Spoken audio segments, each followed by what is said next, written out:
Sir ಇವರು ಮೋಹನ್ ಭಾಗವತ್ ಹೇಳಿಕೆ ವಿಚಾರ ಸರ್ ಏನಂತ ಹೇಳಿದ್ದಾರೆ ಸರ್? ಮೋಹನ್ ಭಾಗವತ್ ಹೇಳಿದ್ದಾರೆ, ಸೂರ್ಯ ಚಂದ್ರ ಇರೋದು ಎಷ್ಟು ನಿಶ್ಚಿತನೋ ಹಾಗೆ ಭಾರತ ಅನ್ನೋದು ಹಿಂದೂ ರಾಷ್ಟ್ರ ಅನ್ನೋದು ಅಷ್ಟೇ ಖಚಿತ.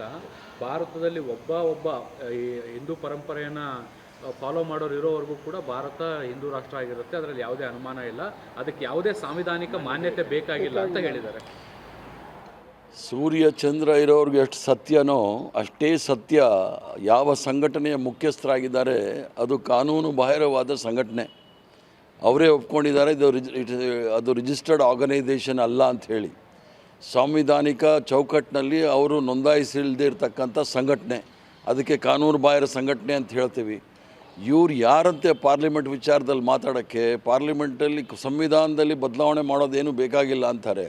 ಸಂವಿಧಾನದ ಅಡಿಯಲ್ಲಿ ಪ್ರತಿಜ್ಞಾವಧಿಯನ್ನು ಸ್ವೀಕರಿಸಿದಂಥ ಪ್ರಧಾನಮಂತ್ರಿಗಳು, ಹೋಮ್ ಮಿನಿಸ್ಟ್ರಿಗಳು ಇವರೆಲ್ಲ ಇವ್ರದ್ದೇನು ಏಜೆಂಟ್ಗಳೇನು? ಮೋಹನ್ ಭಗವತ್ರವ್ರ ಏಜೆಂಟೇನು ಇವರು? ಇವ್ರಿಗೇನಾದರೂ ಸರ್ಕಾರದಲ್ಲಿರ್ತಕ್ಕಂಥವ್ರು ಸಂವಿಧಾನದ ಅಡಿಯಲ್ಲಿ ನಾವು ಪ್ರಮಾಣ ವಚನ ಸ್ವೀಕಾರ ಮಾಡಿದ್ದೀವಿ ಅಂತ ಹೇಳಿದರೆ, ಸಂವಿಧಾನದ ಅಡಿಯಲ್ಲಿ ಪ್ರಮಾಣ ವಚನ ಸ್ವೀಕಾರ ಮಾಡಿರ್ತಕ್ಕಂಥವ್ರು ಅದನ್ನು ನಿರಾಕರಣೆ ಮಾಡಬೇಕಾಗತ್ತೆ. ಇವ್ರು ಯಾರಂತೆ ಸಂವಿಧಾನ? ಆದರೆ ಇವರೇನು ಪಾರ್ಲಿಮೆಂಟ್ ಮೆಂಬರಾ? ಇವ್ರು ಯಾರಂತೆ? ಇವ್ರಿಗೆ ಝಡ್ ಸೆಕ್ಯೂರಿಟಿ ಬೇರೆ ಕೊಟ್ಟಿದ್ದಾರೆ.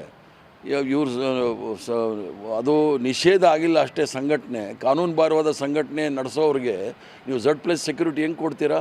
ಜನಸಾಮಾನ್ಯರ ತೆರಿಗೆ ಹಣದಲ್ಲಿ ಇವ್ರಿಗೆ 300 ಜನ ಇವ್ರನ್ನ ಕಾಪಾಡಲಿಕ್ಕೆ ಬೇಕು. ಅದು ಏನಂತೆ ಇವರು ದೇಶಕ್ಕೆ ಏನು ಮಾಡಿದಾರಂತೆ?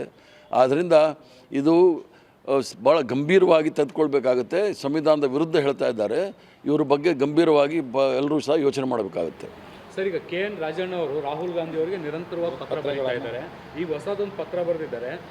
BLOಗಳನ್ನ ನೇಮಕ ಮಾಡೋದು DK ಶಿವಕುಮಾರ್ ಅವರು. BLOಗಳು ಕರೆಕ್ಟಾಗಿ ಕೆಲಸ ಮಾಡಿದರೆ ರಾಜ್ಯದಲ್ಲಿ ಇನ್ನೂ 8-10 ಸೀಟು ನಾವು ಗೆಲ್ತಾ ಇದ್ವಿ.